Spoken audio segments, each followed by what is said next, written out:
Bird flu వచ్చిన కాడ నుంచి కోడి కూరకు మస్తు గిరాకీ తగ్గింది. ఆ రోగం మనుషులకు రాదు, పక్షులకే వస్తదని గవర్నమెంట్ వాళ్ళు డాక్టర్లు చెప్తూనే ఉన్నారు. ఆయన తినేటోళ్ళు తింటూరు, భయపడేటోళ్ళు భయపడుతూనే ఉన్నారు. ఏదున్నా మొత్తానికి కోళ్ల పారాలు పెట్టుకున్న వాళ్ళైతే బగ్గ నష్టం వచ్చిందని మొత్తుకుంటురు. అసొంటి యాళ్ళలా ఇదొక నష్టం. మళ్ళా మూలిగే నక్క మీద తాటి పండు పడు అంటే గిదే కావచ్చు పో. ఇప్పటికే గిలాకి లేదులో నాయన అనుకుంటా దేవునికో రాయేస్తుంటే పూకార్లు పట్టుకొని వచ్చి ఉన్న కాడికి పోతాం పెట్టిళ్ళు ఊరోళ్ళు. కరీంనగర్ జిల్లా హుజూరాబాద్ మండలంలో ఉన్న కనుకుల గిద్ద అనేటి ఊళ్ళో ఉండేటి కోళ్లపారం కాడ పుక్కట్ల కోళ్ళను ఇస్తున్నారని పుకార్లు వేసిందట.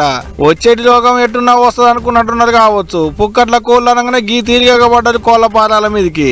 ఇంకేముంది, అది అనే లోపల పోతాం పెట్టిళ్ళు. తాళాల కంచి వాళ్ళ కొట్టి ఎత్తుకపోయిలాట కోళ్ళని. అవు మరి పైసలు పెట్టాలంటే బాణం దాచిస్తుందా మనలకు? పుక్కట్లకు వస్తుందంటే ఇగో ఇట్లనే ఎగబడతారు. ఏందక్కో 3000 కోళ్లకు మీదనే పోతాం పెట్టిలాట. ఇగో ఈ కాకని చూడలే, ఏడాదికి సరిపోని కోడి కూర పచ్చడి పెట్టుకుందాం అనుకుంటున్నాడో, తిన్నకాడికి తిని మిగిలిన తునకలను ఎండ పోసుకుందాం, కుదిలేసినప్పుడు అంకుదాం అనుకుంటుండో ఎట్టనో గాని మడత బండికి కట్టుకొని పోతున్నాడు. ఇక గీళ్ళైతే ఏకంగా ఓ ఆటోనే కట్టుకొని వచ్చి కోళ్లపారం కాడికి.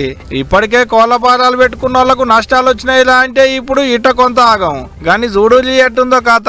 అగ్గోకో సగ్గోకో పైసలు పెట్టి కొనాలంటే గంతమంది వచ్చేటోళ్ళ గీ తిరిగేకబడేటోళ్ళ. ఏం జనాలు మొబైల్ నాయన. పుక్కట్లకు వస్తుందనగానే గిట్టెగబడతారు. పుణ్యానికి వచ్చిన పులుసు అయ్యింత కొడుకింత తాగుడంటే గిదే కావచ్చు మరి.